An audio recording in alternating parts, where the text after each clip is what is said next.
So I can only apologize for the delay a little bit because Zagreb airport is a little bit complicated. Some especially with the luggages. Luggages are arriving with 1 day delay.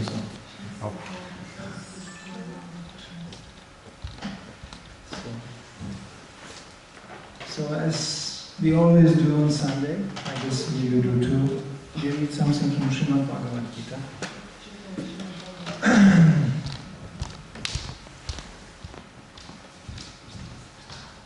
There's some translation in it? Yeah. Yeah? Abych mohl mluvit česky, ale to by ne každý by tomu ještě pořád nerozuměl.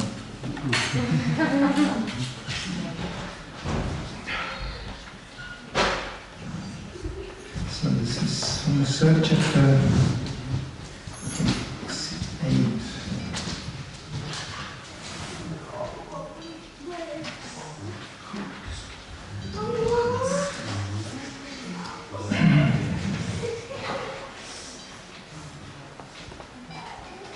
So in the third chapter, Krishna is saying, Niyatam Guru Karmatam Karma Jayayo Yakarmana Sharirayatapi Chate Na Prasidye Akarmanaha.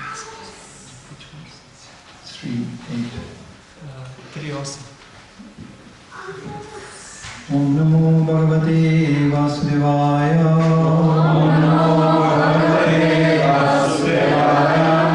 Om Namo Bhagavate Vasudevaya. Om Namo Bhagavate Vasudevaya.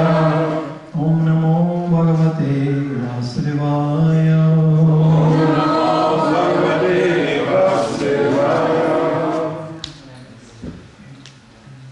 So Krishna is saying here in the third chapter, perform your prescribed duty, for doing so is better than not working. One cannot even maintain one's physical body without work. And the purport of Srila Prabhupada is explaining, there are many pseudo-meditators who misrepresent themselves as belonging to high parentage, and great professional men who falsely pose that they have sacrificed everything for the sake of advancement in spiritual life. But Krishna did not want Arjuna to become a pretender. Rather, the Lord desired that Arjuna perform his prescribed duties as set forth for Kshatriyas. Arjuna was a householder and then military general, and therefore it was better for him to remain as such and perform his religious duties as prescribed for the householder Kshatriya. Such activities gradually cleanse the heart of a mundane man and free him from material contamination.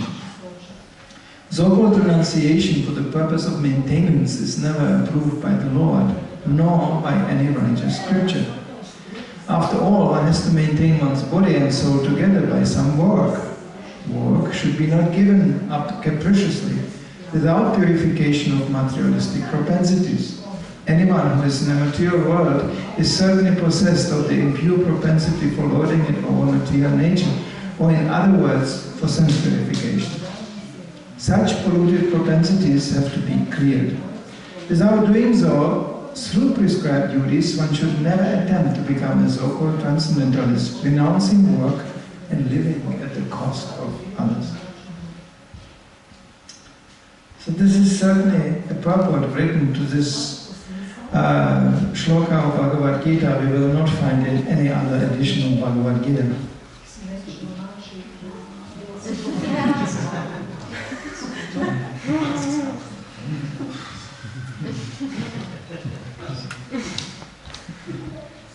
Some of the pains of terror. Oh, it's Prabhupada's ma. Yeah, absolutely.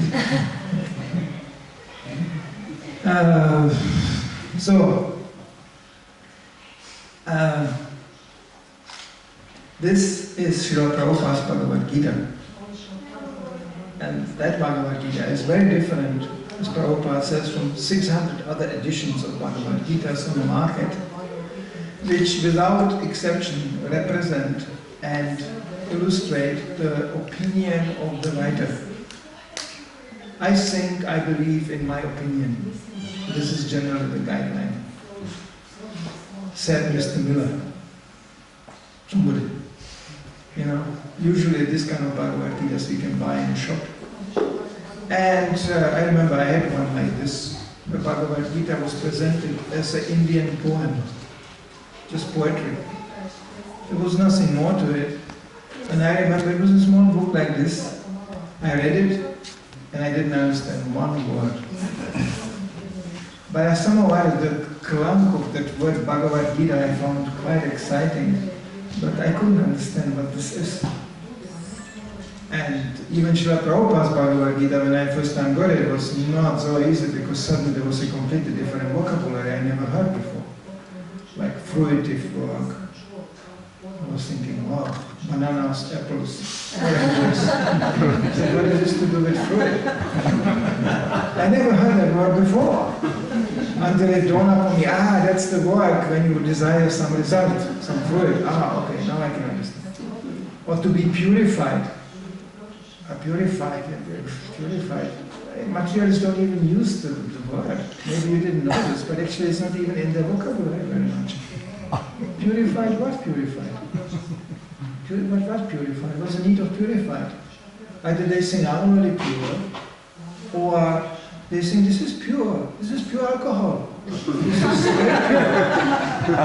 This is pure alcohol, and this is pure meat, and this is, and this is pure sex life, and this is pure sleeping, and we are all living very pure life. Everything is completely pure. So this is, I mean, even if you listen what they said and what they write, it's not purifying, it doesn't even come up to the picture. You're purifying with alcohol, yeah. You cut yourself, you purify something with alcohol. Okay. Purifying? What purifying? Because first of all, we have to understand that we are contaminated before we discuss that we get to purify. Contaminated by what? I'm here living in this world, everything is fine, I go shopping, we just have to stop on the way for a few minutes in the biggest shopping center in Zagreb, and they have their own Sunday feast there, They have no money, obviously, but they just walk and look and they think, oh, we are advancing, we have such a big shopping center, the shopping center parikrama, every Sunday they just go around and look. They were so slow, I almost ran over some people because I was there only for 5 minutes, I just want to get a few things and get out. And they feel this is very offensive. You cannot run around, you have to take darshan. You have to be very, look, there's Henderson Morris, and there's this, and there's all these holy names from the West, which wasn't there when Mr. Tito was managing. This wasn't here. So obviously they are making advancement. Very advanced. You can go in a shopping center on Sunday and look. So, this is how people get cheated.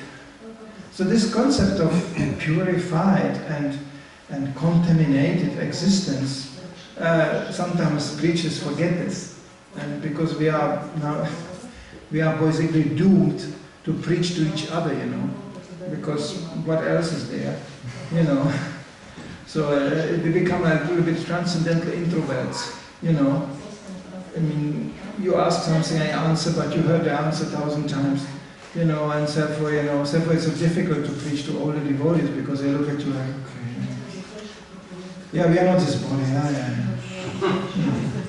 Krishna is the Supreme Personality of Godhead, it kind of doesn't spark the inspiration, because it's like they heard it 1,000 times. But did we really? That's the question. Did we really hear that? Even Srila Prabhupada's lectures, and this were sometimes considered, all his purports, repetitive, It's the same thing, surrender to Krishna. And you know what? Surrender to Krishna. And here comes again, and therefore you should surrender to Krishna. And you go like, how much surrender I have to do. I wondered actually sometimes in the beginning, why is it repeating like this? But then more and more the older one gets, one understands, actually we didn't understand one thing. Therefore we have to repeat all the time. We are not this body. Yeah, I know I am not this body. Then why are you acting like that? Oh, if he is crazy, he will say, it's my lila, you know. And if he's a little bit introspective, he goes, yeah, I guess I'm still a little bit contaminated, isn't it? And we are, because we are in constant touch with the material energy. Maya is here, right away there, and she looks real. You can touch her, you can smell her, you can taste her, you can hear her. But actually, is it real thing? Because one thing is for sure, it's all going to disappear again. It's all temporary. So maybe as a dream also has its own reality, but it's going again. It's finished. So that already should give us some idea that this is actually something wrong here, because actually we want to have it all the time. We want to have something permanent and it's temporary. But the point Krishna is making here is a very practical one. And Srila Prabhupada immediately comments on this. And this is the, you could say, unique feature of Srila Prabhupada. He comes from a background where there was nothing what he didn't actually experience in his life. He was working, he had a family, he had business, you know. He was living in a society. Srila Prabhupada was actually a very social person. He had many friends, and he said, I was always a leader. Prabhupada said, I was always a preacher. I was always, you know, even in a school, there was always, people were following me, and he said, Krishna gave me always, quote, Krishna gave me always the position of leadership, somehow. So, but there was always Krishna, of course, always. Thanks to his parents, thanks to his father. And of course, Srila Prabhupada's identity was more and more revealed as the eternal resident, you know, in the spiritual world, descending simply to, you know, to participate in the mission of Lord Chaitanya. So one can also say that when he is descending, why didn't he just, you know, descend and do it, you know? Why he had to work and live like seemingly like normal people do? Well, there's a purpose to this. Because as you go through your life, you can actually always look at Srila Prabhupada, and you always find in your life, oh, he was already there. And that's how he maintained his Krishna consciousness in this situation and in this period. You know? So we can learn practically. If Prabhupada would descend on some Vaikuntha airplane and just do some magical thing and disappear again, people will say, well, it's wonderful. What has this to do with me? I cannot do that. I don't have a Vaikuntha airplane in the garage. Sorry, I just, you know. Well, it's him, you know. No. Srila Prabhupada, Acharya means teaching by an example. So you can follow. One can follow.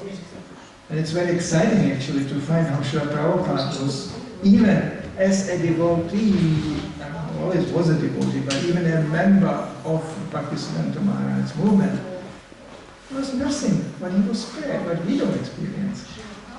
Now we don't want to go in detail what can happen, you know, in a movement as such. But Srila Prabhupada had it all. It was all experienced by him. So therefore it's so exciting to follow Srila Prabhupada's. And there is actually, he's the most documented Acharya in the history of Vaishnavism. In form of word, in form of a film, you can see him, you can hear him, you can constantly, and there is never-ending source of inspiration when you actually find more and more details, you know. Like I'm building a whole dictionary, you know, from quotes which I get, which you don't find actually here in the books only. These books are standard. But then you find the letters, then you find all these things like Srila Prabhupada said, and what a detail he was guiding his disciples. You cannot imagine. I can just, you know, when I look in this direction, I can just open a file, Mataji's. You cannot imagine. You know, he gives you an idea. Prabhupada is guiding Maharajas through pregnancy. You never heard that one, isn't it? What to eat, what to do, what not to do. He was so concerned, personally. And this is what made these devotees to join this movement. Because, let's face it, we all are hungry for some personal contact. Even Mayavadis flock together and they are excited discussing how we are nothing. You are also nothing, I am also nothing. Isn't it wonderful to be nothing? Let's be nothing together. You know, because this impulse comes from the soul actually. It's not a material impulse. In the spiritual world, it's just one big togetherness. There is no, in the spiritual world, there is no a depressed introvert. That doesn't work. It doesn't exist. There is no privacy. When Krishna wakes up, everybody wakes up and they are all together and they all know what the other one is doing and they are constantly sharing. Here in the material world, let's face it, even the biggest extrovert sometimes has to close the curtains and sit at home and just be alone. You know, leave me alone. That concept doesn't exist in the spiritual world. You know, this is all public. There's no need. Nobody feels any need for that. Because there's nothing to pretend. There's nothing to hide. In the material world, we always have something little to pretend and little to hide. We wouldn't like other people know that, isn't it? So we close the curtains and, you know, or, you know, people just watch TV. That's really sick. You know, they are like, because, you know, they are like voyeurists, you know. They watch how all the other people do these things because they don't do anything. This is the illusion of this TV world, you know. Every evening you see these blinking flats, you know, this blue light, and they are all there just... The whole family is sitting next to each other like mummified bodies, and they are all staring at this box. And they say, "This is so much going on here. Tonight is a big thing." No, it's absolutely nothing happening. They just sit on the sofa like frozen. And they have absolutely nothing to do with that box. And that box is broadcasting something you cannot imagine what it is. I mean, I grew up in a movie world or something like this, so I know what illusion that can be. It's just illusion. You put the camera down, the person speaking becomes very big. You put the camera up, he becomes very small. So you see through the eyes of the camera, somebody is seeing for you, somebody is speaking for you, somebody is doing things for you, and you do nothing. You are just... And you think, oh, so many things go on. As a matter of fact, I'm missing it all. People switch, you know, like, next program, and then they find it's not satisfying, really. And then they switch to the next program, next program, next program. In America, they have a solution to this. They divide the whole TV screen into 10 pieces, so you can put together.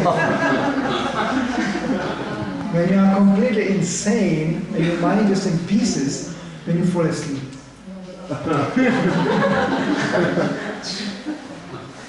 And then they wake up in the morning and they have still this TV salad in their head. You know, a little cigarette, a little coffee, a little, you know, and then I go working. What a life! So, you know, when we come to spiritual life, we feel a little bit uneasy because suddenly it's something else going on here. It gets very personal. Yeah. And therefore, you know, we develop concepts which are actually, it's called Karma Mishra Bhakti. It's a bhakti, but mixed with our desires, material desires. So we like to maintain still that high level of privacy, you know. Yeah, I have Krishna in the heart, bye-bye. It's my Krishna here. I'm serving Krishna here. That's my, at home, you know. I have 600 chilas at home, it's completely okay. I don't need anything of this here, dancing together and chanting together. I mean, you know, I was dreaming last night, you know, Krishna came to my bed and it was completely okay.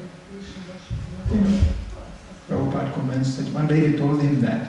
Last night Krishna came to my bed. Prabhupada next day recollects that. Yes, the lady told me Krishna was standing in her bed. This is Sahajiya. And that was the end of the comment. So, you know, we can imagine all kinds of things. But here, in this kind of shlokas, we find something very practical. Prabhupada, who was actually in the generation I joined, we know how it was, and they still survivors in Croatia who can remember the early days of Krishna consciousness. You join a temple, and if you don't join, then you're in mana. You know, you walk out of the temple, finished. You're in a temple, then you are Krishna conscious. Which Prabhupada said, basically, he never said it actually. He said temple should be the place where you can become more Krishna conscious. Why not? But you will be amazed how in a very, very early stage, where this movement was just populated by freshly shaved hippies, that's called brahmachari, and they were just running around and saying, there was nothing else. And I joined in Germany, that takes another turn. It was like joining, paramilitary troops, It was like, it's like, until today I joke with the Germans. I said, well, it's not so long time ago, the whole nation was standing like this, now you stand like this. That's an improvement. It's definitely an improvement. But, the mood was just like, the first thing, you lost the money, you lost the hair, you lost everything, and then you were just standing there. I didn't got even any dress. I had to go up the loft, and I found there some torn dress, and that was actually my dress.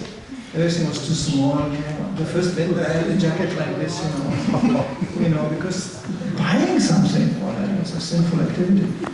So, so it was like very, very extreme. I didn't complain. It made life very simple. To be a fanatic actually is a very simple thing. There's only two colors, there's black and white. And then, and you always know what to do because the authorities tell you, do this, turn right, turn left. I was like that.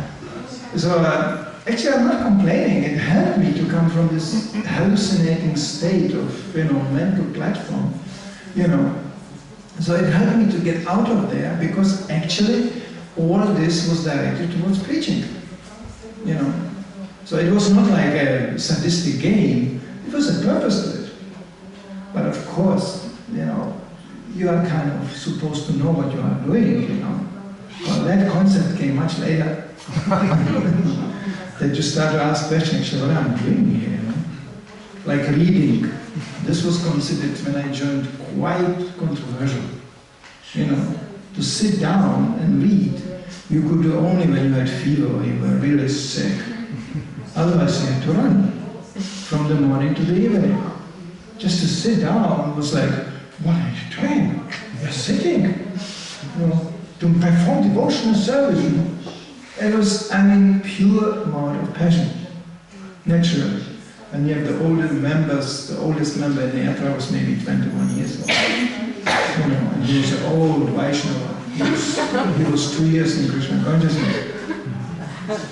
So that was the mood. But of course, things don't stay that way. So I met one of my godbrothers recently, he already survived 2 heart attacks and things like that. And he said, do you remember? We were pretty bold, isn't it? It was like in that age, nothing can stop you, you just run and run. But then comes, like I joined this movement, the preaching was, come here, surrender, and here you can die for Krishna. I was thinking dying not so bad, because I really was quite uninspired with the world around me. But actually the problem is one doesn't die so quickly. I didn't die until today. So then comes the next question. Okay, I didn't manage to die for Krishna, but how do I live for Krishna? That's more complicated. And then the problems come up. How do you live for Krishna? Oh, and then here, these kind of shlokas. And Prabhupada predicted it in a very early stage, but nobody heard this. There was like big temples and big money and big things and big books. Everything must be big because it comes from America, so it must be very big. That's the American spirit. It's not big and we are going to do it. So everything was very, very big. I just read here on the way, 1970, a letter from Srila Prabhupada. Where he writes in a letter, he said, no facility is worth to hamper our spiritual progress. We don't need perishable buildings. Can you imagine, it's like we didn't know these letters exist. It's not like Prabhupada was against, big buildings, because in the same letter he writes, if on a basis of our preaching, favorable people come forward and, and give us such an establishment, then why not? But we are not going to struggle for this. We will preach to people, that's the first thing, and chant, and keep our lives intact spiritually. That means Prabhupada always saw as a priority was the personal contact. And that's how this movement started. All of my Gopalbhaktas who remember the early days of Srila Prabhupada sitting there in a flat, Swamiji sitting in a flat. So all these hippies coming, it was a very funny atmosphere. It was hippies coming in and out, and they just came and looked at Prabhupada and Om Shivaya Namaha, and then they walked out again. And Prabhupada was just doing his thing. But that was shocking to them. They all shared one realization. Because actually, believe it or not, there were more gurus those days around. And they were also sitting in the flats. They were also coming from India. There were more of them. But they were all, trying to, shining and doing some magical things. And Kuna Maharaj described that. He said, yeah, I was going to see one guru also before. And I came to a room and they were chanting something. I couldn't understand what it is. But nobody spoke to me. And there was a curtain, like an altar, they opened it. And then there was a guru sitting down in a chair. And they were all chanting something incredibly long, complicated, and something weird. So, and then they were chanting for 10 minutes, and the curtain went closed, and that was it. Darshan. And I said, can I speak to him? He said, no. He's in Samadhi, you cannot talk to him. Well, you can give a donation. So that was actually the scheme, that was the idea. So the shocking thing for the first devotees was that Prabhupada had all the time in the world to talk. And certainly the questions that were coming up were not on the highest spiritual standard, for sure not. Questions like, Prabhupada, I try to chant Hare Krishna, whenever I chant there's a light over my head. It was all LSD, So, and Prabhupada said, that's okay, just keep on chanting, it will be switched off. There were things like this all the time going on. And,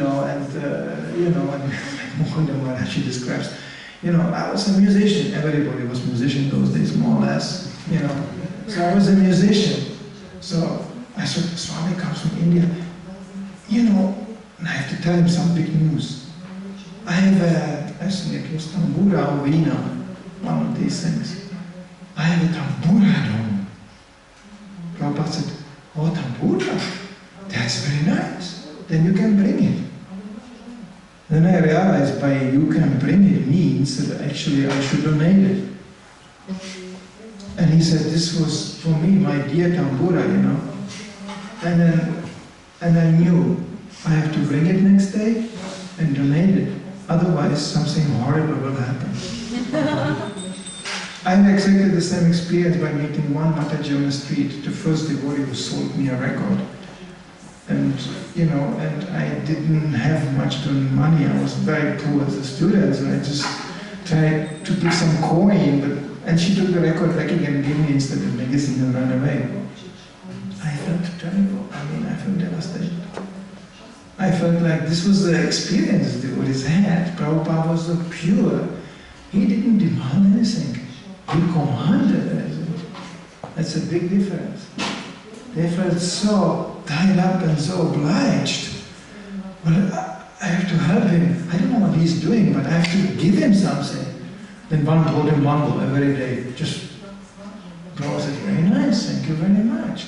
Then he brought his tambura, and Prabhupada said, very nice. And then suddenly the whole movement started to come together like this. And everybody brought something for the Swamiji.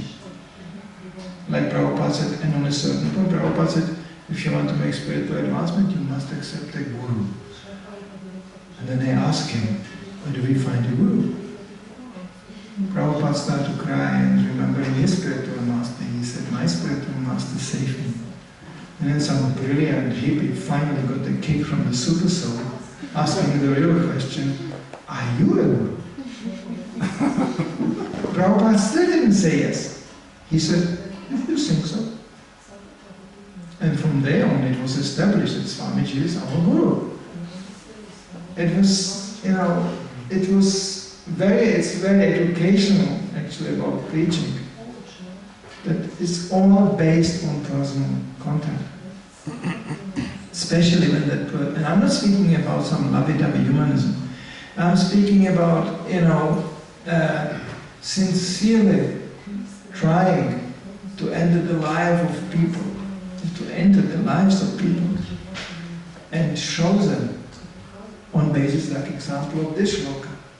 Yes, you are living here, you have your duties, you have to do this. Try to do it for Krishna. Modify. Prabhupada invented even a word for it. He called it Krishna-ized. Try to Krishna-ize your life. In any way you can. Out of any conditioning, in any situation one is in, there is a possibility to become Krishna conscious. And this was the absolute transcendental optimism Prabhupada emanated. I remember incidents I could tell you there, and I done, let's say, the first crew of devotees I joined with. Well, it was quite extreme actually. There was many who were severely, drug damaged, and things like this. I was lucky I never came close to these substances. I was simply too much afraid, but it was everywhere. Even the postman was trying some LSD, it's like it was the times. And the result of this was that, of course, there was lots of speculation going around and strange ideas and sometimes they told me, there's a new bhakta here, he just joined. You take him in the Sankirtan and go out, don't bring him back. This was like, it's like very strange individuals, I have to say. You should have seen Prabhupada how he dealt with that. He could take, even out of a relatively very crazy person, he could really take the best out of him. And how he did that? We were just, I remember one devotee, he was a kleptoman. So wherever he was going, he was stealing.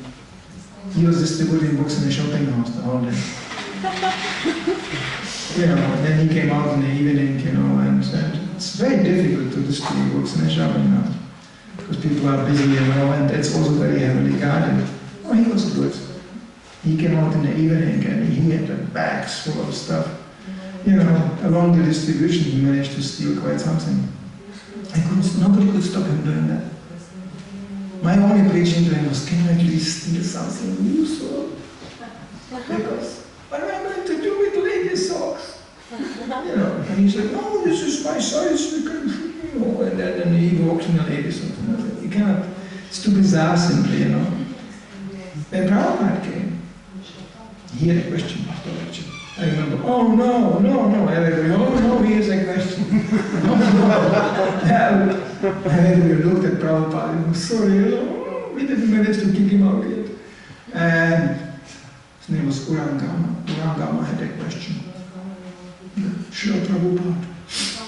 And he almost cried, and everybody was like, Srila Prabhupada, can we offer the honey of forest bees to Krishna? What a question. Nothing to do with his life. The man never offered one forest honey ever, So, but I don't know why he got the idea.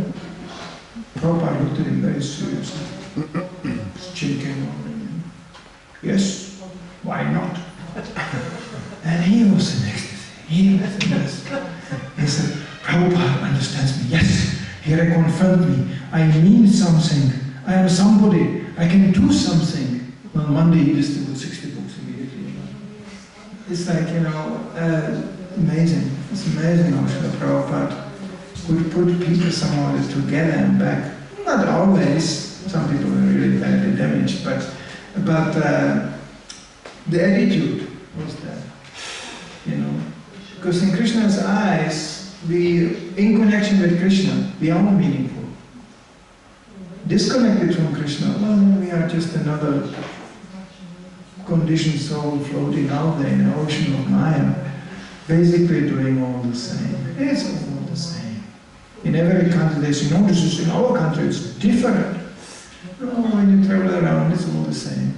It's all eating, sleeping, mating, and defending in various packaging. Especially nowadays, it's really the same. It's all the same. And all people have the same hopes and the same dreams, and they strive, and it's almost predictable. So what Srila Prabhupada showed us, that whatever you are, whatever you're doing, you know, don't be artificial. There are so many people coming to this movement in a mood of escaping.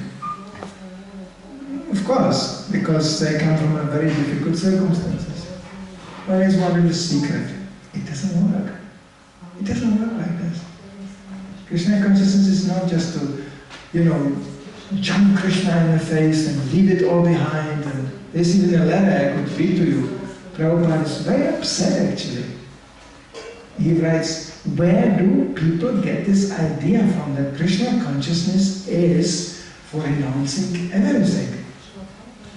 He said, we are not renouncing everything, we are using everything. That's a big difference. The Krishna conscious renunciation is that you don't renounce it, you use it, including your nature, including your body, including everything. Now, of course, it's good to know what kind of nature, what kind of body. So, because if we don't know that, then we don't know what to use. That takes time. Because the more we chant and realize that we are not this body, the more we also realize what kind of body we are using. And then we can apply it more scientifically. And Prabhupada immediately gives the example of Arjuna, who was, absolutely involved. He was fighting, he was killing, he was facing challenges, you know. He was in a situation later on, this is just an example, this is extreme, where he would complain, we are building this temple here, and our temple president is running the whole day around chasing construction material. He doesn't chant anymore his rounds. Prabhupada's answer was shocking. He said, well, Arjuna also didn't have time to chant his rounds on the battlefield of Kurukshetra. It's an amazing answer. Prabhupada would definitely would not tolerate anybody stopping chanting. So this was a very specific circumstance, of course. But it kind of points in the same direction. We should use what we have. We should try to find out. For this we need help. We need help from outside. We need people who can see from outside. Well, that's how you could actually apply yourself best. That's the reason why we have a spiritual master. Not just he tells us what's going on in the spiritual world, but he also tells us what's going on in the material world. And how do we fit into the whole thing? And how do we survive the rest of our lives in the most decent way? Therefore, Prabhupada, you find even his instructions sometimes being confusing in that regard, because he was completely relating to that person. Even sannyasi. One sannyasi said, you should just stay here and take care of this center. Another sannyasi said, you should just travel and never stay in any center. You know? So it was very personal, very individual. So we need guidance. We need spiritual guidance. Whoever declares himself to be a self-sufficient spiritual, entity, on the way back to Godhead, will probably find some paper Krishna with some strange saying. There are illusions. There are illusions. You can imagine anything. So we should not imagine things. Krishna consciousness is the ultimate reality. And that includes also the realization of our circumstance right now. As some of my godbrothers rightly commented, he said, we know where we come from. Yeah, that we know. We can remember. Oof, that was horrible. We know where to go to. Yes, we can read all of my content, scripture, and everything. But we don't know where we are. And when we don't know where we are, well, then we are kind of confused, isn't it? So to actually scientifically ascertain, and that situation is also in terms of varna and ashrama, it's not a permanent situation. Vana, it's done for this life. You cannot change the Vana. No, Ashrama is changing. And also the process, how we proceed through the life, of course it's changing. We see things a little bit differently, and even essentially people are the same in their conditioning. But it's not the same that we more learn about it and how to apply this and Krishna eyes our nature. And the more we do that, the more effective we become in what we are doing. Sometimes there are stretches in our life, we have to be patient, we have to be tolerant. We would like to have more spiritual life. We would like to be more spiritually inspired. Yeah, well, you know, we were shopping, now we have to pay. We were born in this material world with all the desires and all the plans and all this conditioning. So we have to piece by piece get it, you know, transcend that situation. It's not going to happen overnight, sorry. It's not going to happen overnight. So as we grow old and as we grow more, you know, that's called culture. Culture is supposed to facilitate that people can actually proceed from one phase to a life to another. This society, and unfortunately in this world, we also have big problems with that. We don't have that culture. You know, young, good. Old, what? He's going to just talk about Krishna and not collecting any much money, isn't it? He cannot work really hard physically. You know, that's not Vedic culture.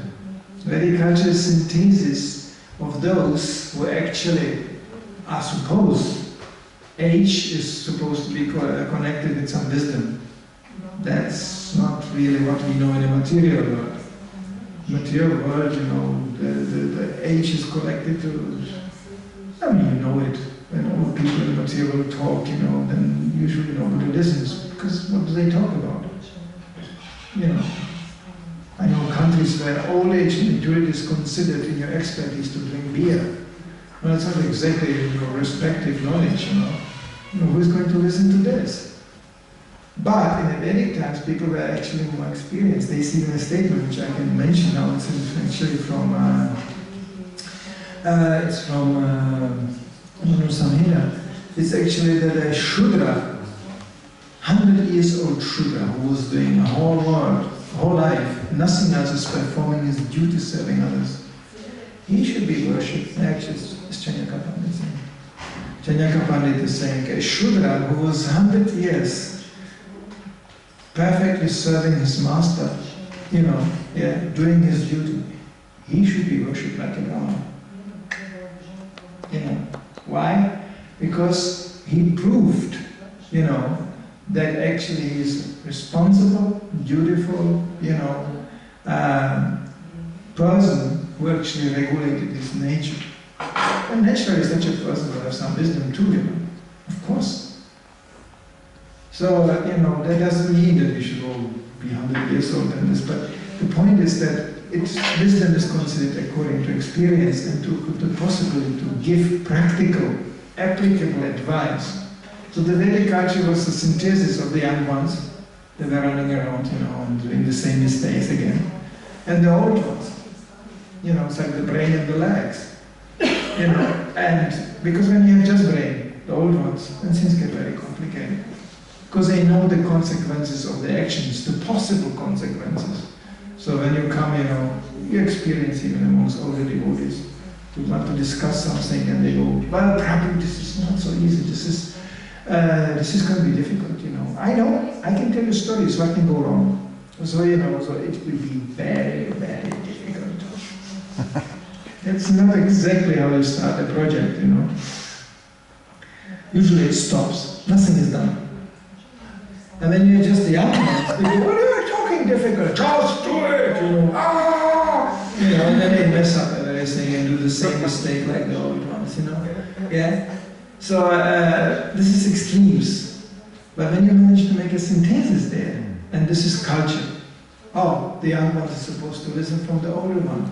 Not just because he's old, because he can help you to do things better. It's as simple as that. So that's called culture, it's practical. Therefore, all these issues we are discussing and all these things we try to do and all this, it's just a question of common sense. If you maybe do something and you want to do it better, maybe you can find somebody who already did it. You know, and maybe he did it wrong. Then you can ask him, how did you do it wrong? And he will tell you, oh, I really messed it up. And then he can, tell you in such a way that you don't mess it up. That's called intelligence. Unfortunately, Kali Yuga and false ego is blocking the whole process. And everybody is out there, just, I do it my way. That way is miserable, it's your new way. It was done a million times before, the same stupid way. And it will guarantee go stupid again, and then, you did it your way. Therefore it's very difficult to do things in Kali Yuga because people don't listen. And they're not eager to listen. So this is the amazing thing Srila Prabhupada achieved. He made this extremely individualistic, extremely egocentric, extremely proud people, that's called hippie. He made them actually to listen. And the more they listen, they realize, oh, that's how it works.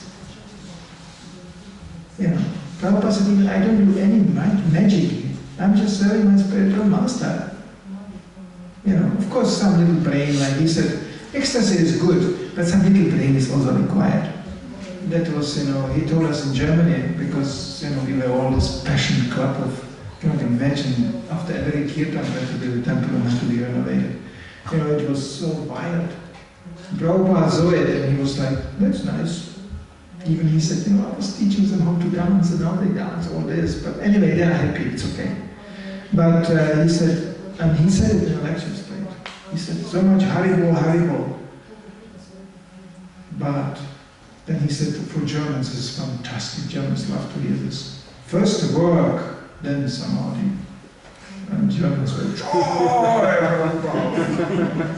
the Germans are really good to work. Sometimes we don't blame them, but they work.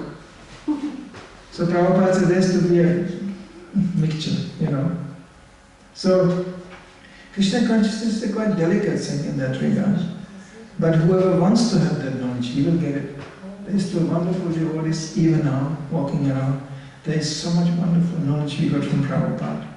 Krishna helps. Prabhupada even comments in the Bhagavad-gita, even unexperienced, uninitiated, very new devotee, if he is sincere, that's the quality, sincerity, Krishna will help him from the heart. And he will guide him to a person who practically can help him. And that doesn't have to be only Prabhupada. I could illustrate from my life. Godhead is coming into my life, who maybe even later on got in trouble. But at that particular moment, they helped me most wonderfully. Without them, I would be completely in trouble. So Krishna can help, Krishna can speak to us. But this one quality has to be there, one has to be sincere. If one wants to have something cheap, Krishna presents something cheap. This is surrender unto me, I reveal myself to you.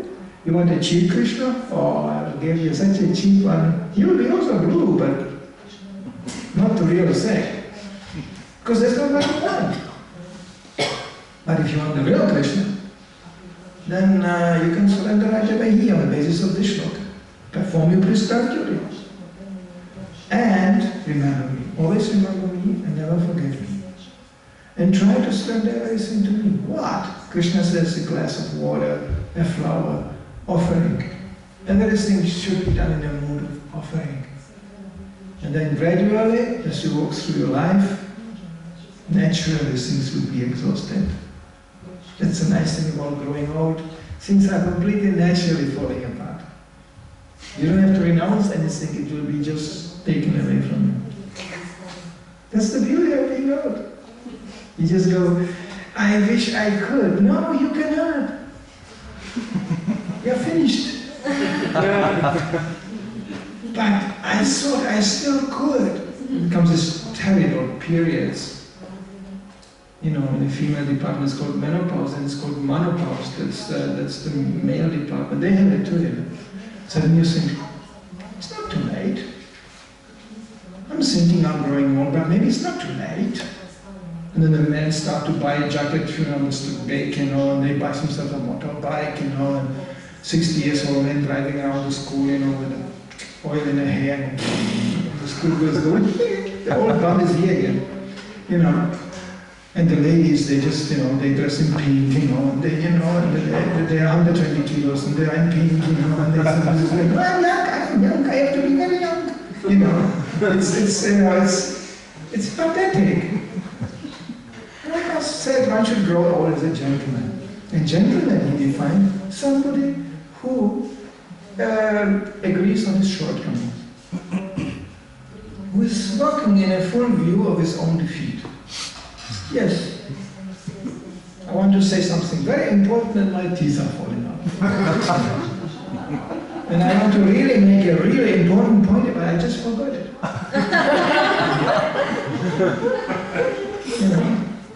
It's like, it's proven to us, there is, on the bodily platform, there is no future, there is no hope.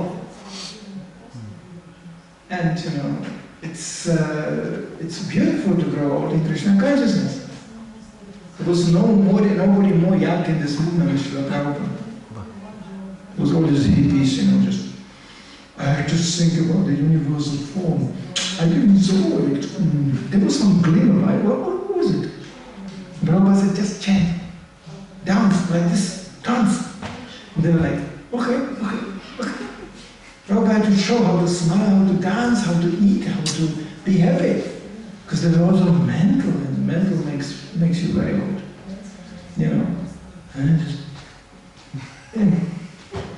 Just happy. Prabhupada said, yeah, just happy.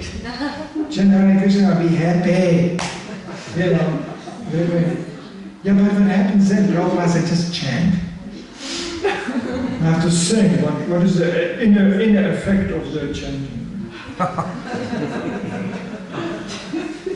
We can become offensive on this point again. Let's make a jump off seminar and sing the effect of the holy movement. Is it affecting you? Sing about it. Sing! But I was chanting and I felt so happy, but then I started to sing and I was thinking, actually, I'm not so happy. And I chanted one round more, but actually, was it really effective? I felt like there's lots of offenses still there. But then I felt ecstatic. Unfortunately, after that, I had to go to the toilet. But anyway, when I came back and I was just... it doesn't work like this. Prabhupada said so nicely, as to one devotee who came after whole day suffering in the heat of India. And he was quite depressed because he tried to secure some paper from some office. That's very difficult in India. And Prabhupada started to give a lecture, and he saw him just struggling, he came dropping in a lecture. And Prabhupada said, one has to be always happy and chanting, even when the authorities don't give any punishment.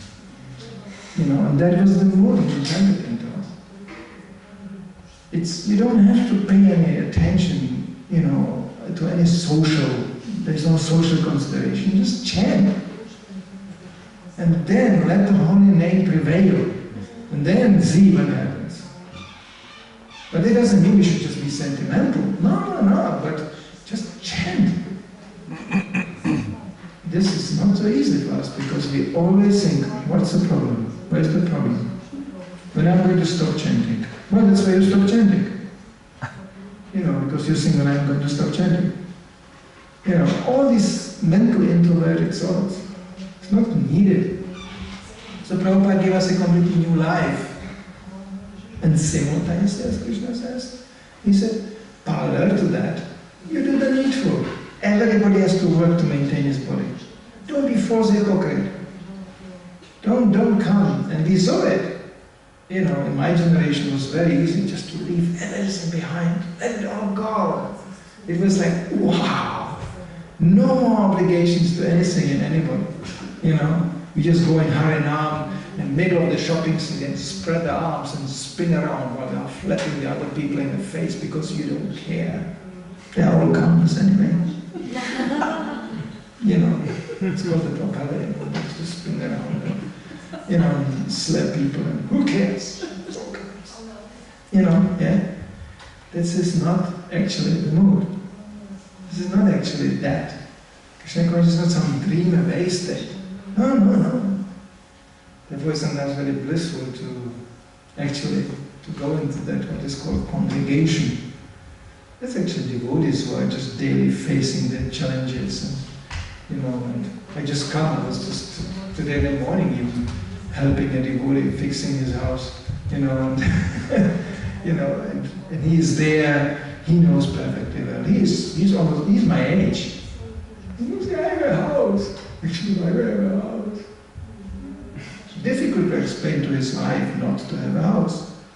It's not like she's extremely materialistic, but that's what the package brings, Like example, people think, we are going to be living like grihastas, but think like a sannyasis, and then suddenly the whole varnashrama things becomes, very, very cocktail, type. Yeah. Make a joke, there's a new ashrama, it's called Grihasta Sannyas. The wife, the husband is sometimes finished and needs a little bit pat on the head. And the wife goes, we are not this body. Om Namo Bhagavate. The poor guy, he just needs a little bit motherly, pat on the head, and the wife says, we are not this body. Don't touch. No bodily touch. These things. It's all Tyaga, There's Boga and Tyaga. It's the same coin. It's the same currency. And then, don't! I sent to Krishna fully now. Even the kids get to hear, you are too loud, you are Maya. This is terrible actually, when people get themselves into this. It completely blows the whole thing. But there is something like Grihasta Sannyas. Of course, there is a Sannyas, there's Sannyas Grihasta. I don't want to talk about this. That's a bit controversial. That's described here in this paragraph. This is defining what the sannyasi is, that who actually lives from sannyas. And when you find the right foods and the right audience, you can live quite good from sannyas. I tell you, no job, no rent, nothing. If somebody doesn't give you money, he commits Vaishnava aparadha. Good life. Prabhupada said, I knew one sannyasi in Calcutta like this when I was working. He had a family even. And every morning he dressed up as a sannyasi and was begging alms the whole day. In the evening he came home and put the sannyas dress in a cupboard and they had all together a big meal. It's exactly this practice. So Prabhupada is really attacking this. Because this is what Krishna really doesn't like.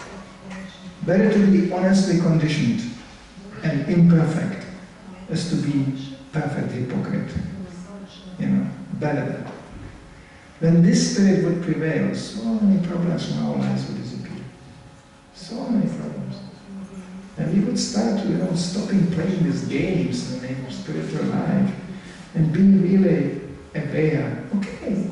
Now I'm dealing with this. This is my desires. How can I regulate them? First comes regulation, and then comes purification. It takes a whole lifetime, at best. And even more lifetimes, hopefully not. But it takes time. And then we maybe make a spiritual progress. So Arjuna wanted to be a perfect sannyasi twice. Once he went in the forest, he renounced everything, he meditated. And you know the story how it ended up. Of course it was a very special meditation because those days even Kshatriya did this kind of meditation. But he had this bowl with him just for the sake of, in case. So when he was meditating, he saw this wild pig on the other side of the forest. The boar came up. So just not to stay, out of tune with the bow and with this. So he just shot the pig, which was hit at the same time by another arrow by another hunter who came out of the forest and claimed proprietorship over that pig. Who fights over pig? So, but Arjuna wasn't into the pig, he was into the principle. He said, Kshatriya means principle. He said, it's my pig because I shot first. And the hunter said, no, I shoot first. And Arjuna said, oh, who is you, dirty, filthy fellow? Because he looked quite dirty and filthy. So he said, and the discussion became more heated, so finally they decided to sort it out. The Kshatriya way. Okay? So instead of shooting pigs, they were shooting each other. And then Arjuna was quite amazed, because this kind of dirty fellow, you know, who just by accident shot a pig, manifested such a weaponry, and the whole thing upgraded. Then little brahmastras came out, and things like that. In modern terms, you could say it was an ecological disaster. The whole forest was finished, gone, all pigs finished, everything finished. You know, it was just Arjuna, and at the peak of this huge bomb, you know, battle, you know, the hunters started to laugh, completely mad, and he said, this was a good fight. I knew it was going to be like that. And he revealed his identity as Lord Shiva, who actually came to have some fun with Arjuna. So I'm just mentioning it, that was the end of Arjuna's science. Whole forest finished, you know, everything. Second time he did that, well, he got one wife more. You know, he went as a sannyasi in disguise, Jarasandha. You know, well, you know, that's how Subhadra came about. Because, you know, it's a big sannyasi, you know, some of the ladies are attracted to sannyasis. I don't know what they want to get, but they feel the purity and they feel the strength and they feel this kind of sense of, and you know, but this sannyasi was very special. He was really beautiful and strong and everything. But at the end, it was Arjuna who got another wife. That was the end of that sannyasi. So, you know, so you can try to play games, you can try to impose upon others some concept, it will not work. Because the truth will always come out. It will always. We cannot cheat everybody for all the time. We can cheat some people for a long time. We can, you know, but we cannot cheat everybody for all the time. That doesn't work. So we will have to face ourselves with our conditioning and everything, and deal with our problems in a Krishna conscious way. This means always surrendering to Krishna, always chanting the holy name, always depending on Krishna in all situations of our lives. And then we discover it's a wonderful life. Because there, where others go in despair, the devotee goes, yeah, it's Krishna's mercy. Yeah. And it actually, the pain which comes perceived as punishment is actually inspiration for a devotee to surrender to Krishna even more. And suddenly in the middle of a most painful situation, you may find yourself being completely ecstatic. Because you realized Krishna is really, he's really taking care. And Prabhupada was asked by one disciple once, Prabhupada, could you tell us what was the worst time of your life? On the morning walk. Prabhupada stopped, turned around, looked in the eyes of the devotee and said, Patti, I don't tell you. And that devotee understood Prabhupada was going through that. So even the life of a pure devotee, it's not like he walks in a rose garden. It's not at all like that. We know from the lives of other pure devotees, I mean, they get beaten through marketplaces, they get crucified, they get all kinds of things. How is that possible? It's nature of this world. So this is actually all encouraging to a devotee. Yes, it's proven now, this material world is not a place to settle down. I think especially in these countries here, because by now I think everybody forgot. It's not so long time ago, people heard the sound of the guns and, you know, and all this. It never goes away, it always remains. I was not here, but I was in another place, where I had also the experience what it means to go to sleep at night and think everything is fine. In the morning you look out of the window, there's a tank standing alone now. And you go, where does this came from? You know? I had that myself, the same experience. I know how easy things can be changed. But this is all can contribute to our Krishna consciousness. Because once it is not changing, Krishna is always here. He will always take care of it devotee. And as we surrender to Him more, He reveals Himself more. And that's how we progress in spiritual life. I don't know, I don't have any timing here because it always happens that, sometimes it happens to me that the temple president will appear at the door and goes like this. So the lecture is finished. So I don't have any time limit on it, I don't know, but there's some questions, some comments maybe. Please don't be shy. Yeah? Thank you so much for the you spoke something about youngsters and youngsters and their attitude towards authorities.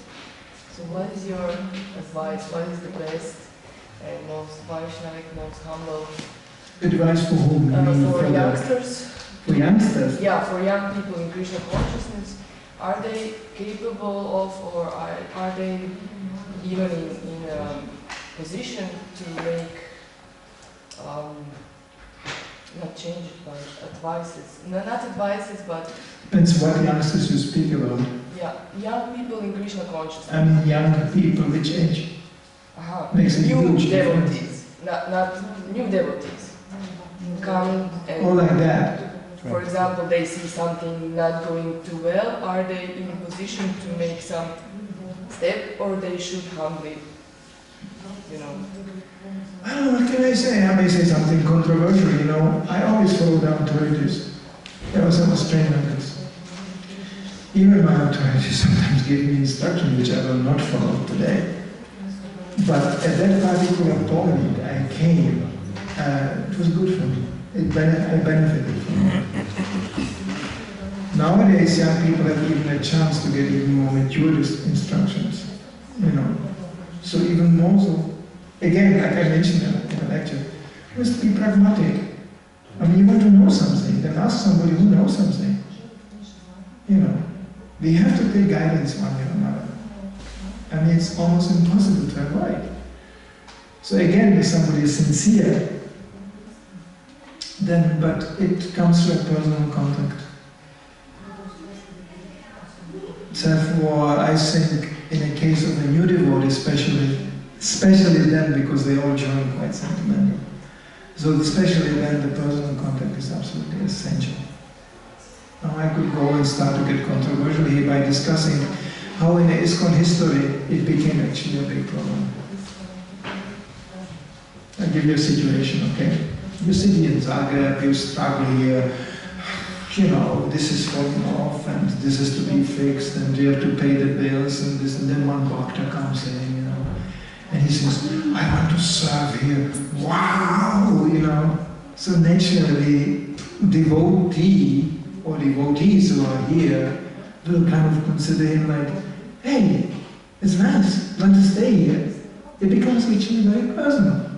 Should become very personal, okay. So in the past, in the ISKCON history, what happened was that as the new bhakta, and there were many joining, grew under the very personal and very individual guidance of the local authorities, on a certain point it was brought to him that you must be initiated.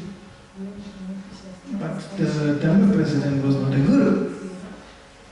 The guru was out there. His picture was on the altar. That was the big guru. Then came the big guru. He never saw the bhakta. He didn't even ask the temple president what the bhakta explained. He just initiated him. And then the bhakta was worshipping the guru. But somehow it was like, it was big. But it was, the personal thing started to go on. And resulted in a resolution, luckily by the GBC, that no guru can initiate without the recommendation of the temple president.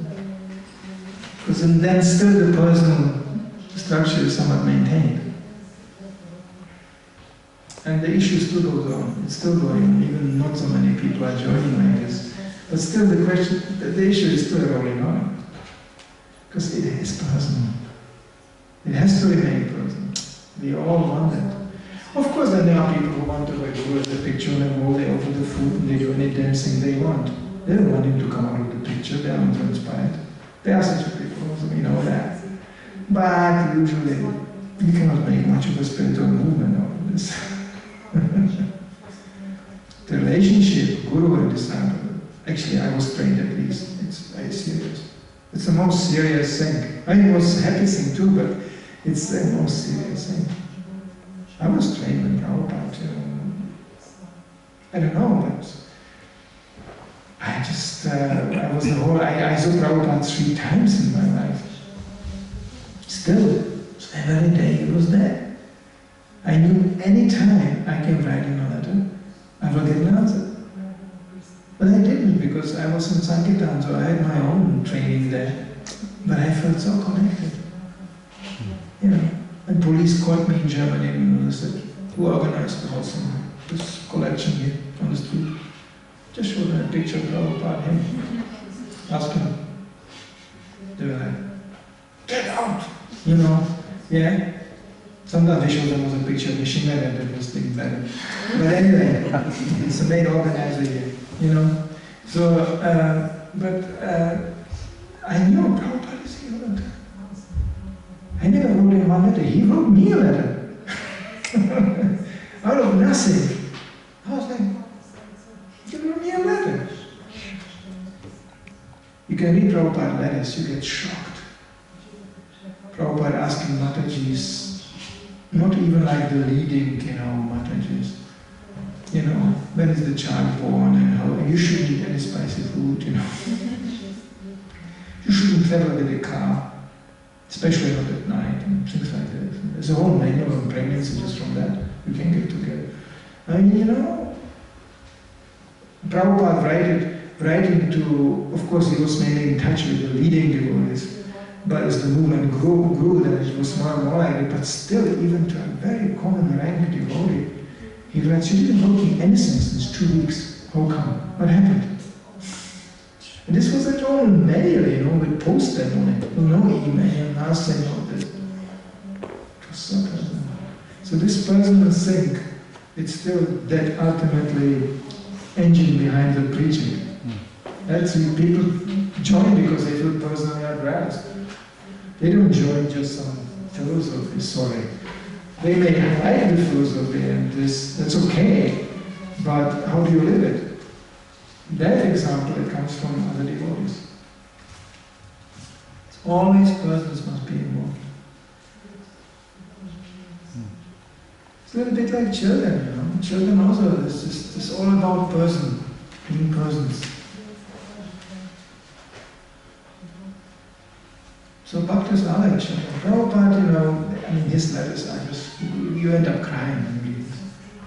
He writes, I tried to have a family, it didn't work out. And now I understand why. Because Krishna gave me a much bigger family. Now I have so many children. My children, they don't care of me, they don't care really. And now you take care of me so nicely. I think actually Krishna arranged that I'm an old man, I need to be taken care of. So he sent me so many nice disciples so they can take care of me. And I can't, you know. Yesterday I put a lecture from him, you can listen. Such a gratefulness. And we all knew it's exactly opposite. He's taking care of us.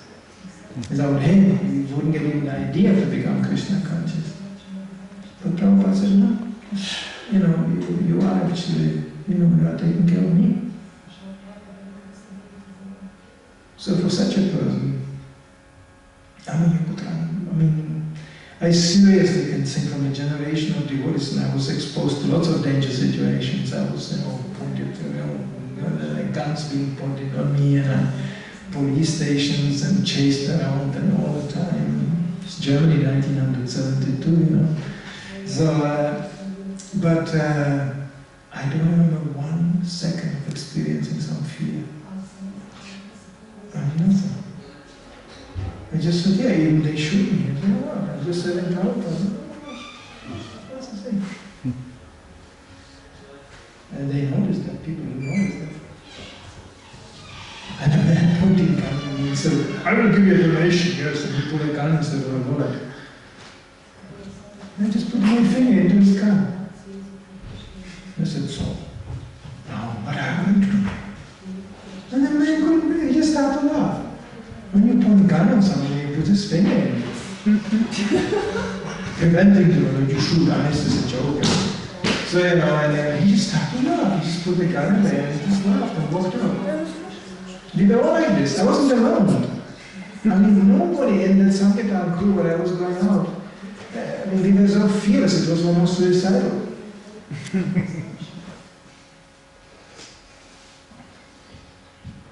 They got us in a police station, it was really threatening, and German police were beating us with their fingers on their fingers because we didn't want to sign any paper and things like that. And then, and I told the policeman, don't get too angry. Because when you are angry, you think about me all the time. Philosophy is you can be dying and you'll be born as me, You'll be a devotee. He said, you think about me very much. If you shoot me, I can be next lifetime your son, And he said it so bold. The guy, remember the policeman was, get out, immediately, get out. Of course, thank you very much, bye-bye. We are just totally famous. Because Prabhupada was so penetrating our lives. We knew we are doing the right thing, and even we are imperfect, we do lots of stupid things, but we are just under Prabhupada. That's it. It's wonderful, wonderful thing. I didn't go to the whole happiness. I wouldn't sit here with me, There are situations in your life where you really realize that there's nobody else, it's just Prabhupada. And then it's few who come around, obviously then by Prabhupada. Exactly there where you need it, they come and, hey, you need some help here. So that's how your faith is growing, because he's here. So this is what we want to transmit in your devotee. I'm living in Copenhagen temples in 3.5 years. So we have a new Bhakta. Gabriel got initiated, now is gone entire. I found him on the street, just wild guy. But it's fantastic, Sankirtan. It's really a preacher. He always wanted to make, his parents told me, he was always talking about some spiritual revolution. He could never understand what it is. He didn't understand either. But now, because Brahmachari Ki Jai is running around, he's completely happy. Now we can understand what he meant. It's a very nice parents actually. Very tolerant. So they think, now he's very happy. And then also comes honest personal contact. I drive him every morning, even I cannot go out, I drive him out in a car, one day, just this 15 minutes or 20 minutes we drive in a car, that means something to him, We drive to Copenhagen and it's like a virtual show. I told him, look, this is more of passion, and look how they are in Maya, and look, this is going on. Copenhagen is on grass, it's just like visiting hell. And you just go, hey, look, yeah. And he goes, wow, Bhagavad-gita! And then he goes out, and he is also a gift, of course. He has an incredible gift. He's not afraid to talk to anybody. Just goes out and goes, you look like you're going to hell. And people stop and go, what did you say? And he goes, yeah, I said you're going to hell. Wow, what did you say? What are you thinking so? Then he goes, there's a certain symptoms when you go to hell. Then he goes and going like this, and they laugh at you, and they go, when I bite them, I guess I don't go to hell. And he goes, that's a very good way not to go to hell. And then he says, another person, he says something else. And he's completely, he loves to be with people and do something. So this is it's the same thing for children. The same thing. Either there is a personal contact or there isn't. It's all built on personal contact. In a Vedic culture, usually the one who is preaching and educating, he becomes the guru. It's completely natural sequence. From Shiksha you go to Diksha, it's completely connected. In ISKCON it should be also like that, actually. Maybe even different persons involved. There is one Shiksha and one Diksha, but they should be actually in the same tune. And this is what this bhakta is telling me in Copenhagen. He said, everybody is so concerned about me. You know, it's a small temple, you know, like this, but that's what makes the impact.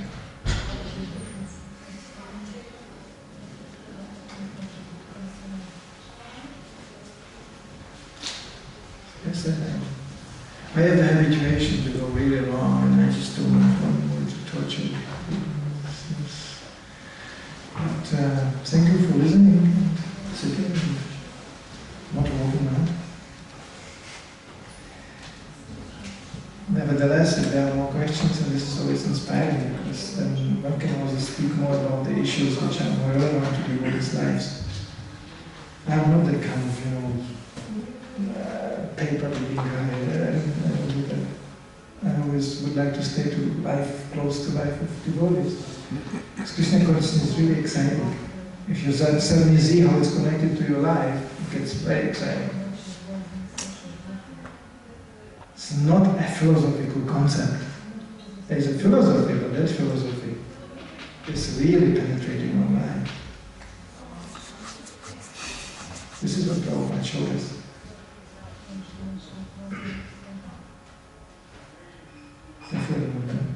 His preaching was so basic. The Buddhists asked him in the beginning, so they found a murti of Krishna. You see these pictures, Prabhupada sitting and there's no Radharani, it was just Krishna standing next to him. That's from the early days, 1970. And then, you know, somebody brought just a murti of Krishna from some souvenir shop. Prabhupada was going, going down Madhipurusha. He was not even dressed, he was just painted, you know. And then he would say, Prabhupada, Krishna has different names, how should we call him? It was like the first deity in ISKCON. How should we call Krishna? Prabhupada said, we call him the boss. It was the first deity, you know, in ISKCON, the boss. To make them clear, this is the boss. So it was very pleasant. Prabhupada spoke about our Krishna, and it's their Krishnas, and he's our Krishna, and you know, everything with Prabhupada was so exciting because everything was so pleasant. And what makes our life really miserable is this marijuana. Fear of personal identity. This is what makes our life so miserable. This fear somebody will come in my life and discover how stupid I am, and somebody will come and discover how weak I am. And then we have all these intellectual schemes to cover this all up, you know, and we play the games on each other. Yeah, how are you? I'm fine, you're fine, I'm fine. We're all like crying babies, and we are coming around going, I'm fine. And we go home and go,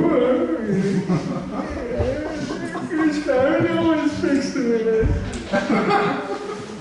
We go in the street, you know, I'm fine. How do you feel? Ecstatic. And we go home and you know, I should play that game. Why are we doing this to each other? I don't know. It's serious.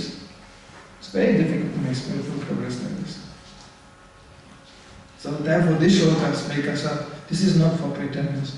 This is for real. Srila Prabhupada ki jai.